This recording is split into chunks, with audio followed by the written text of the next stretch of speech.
pour un pays comme le mien, le Niger, situé au cœur du Sahel, est menacé par une désertification implacable qui n'a de cesse de provoquer l'ensevelissement par le sable des espaces agricoles et pastoraux. Ainsi, la population pastorale se voit-elle contrainte de se déplacer toujours vers le sud et de disputer aux communautés du cru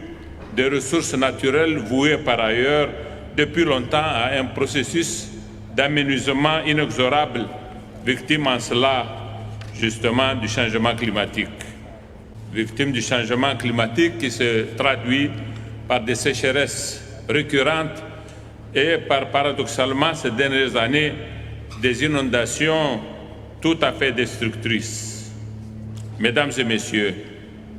le phénomène du terrorisme à l'œuvre actuellement au Sahel, loin de relever d'une génération spontanée accidentelle, a partie grandement liée avec le changement climatique, lequel, en appauvrissant la biodiversité, a remis en cause le mode de vie pastoral. Aussi, voudrais-je lancer un appel solennel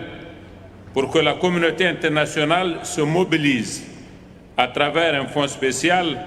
aux côtés des pays sahéliens menacés par le sable, comme elle se doit de se mobiliser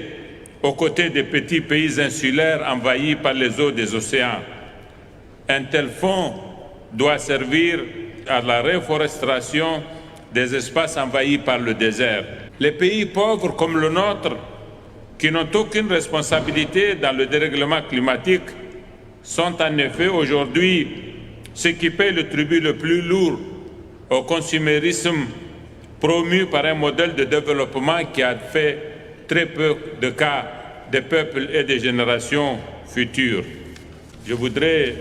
pour terminer mon propos, réitérer notre soutien à la position commune africaine sur le changement climatique et lancer un appel aux pays émetteurs à respecter leurs engagements vis-à-vis des pays en développement, et ce, par une définition très claire des mécanismes de mise en œuvre de l'accord de Paris qui attend en effet à être mis en œuvre.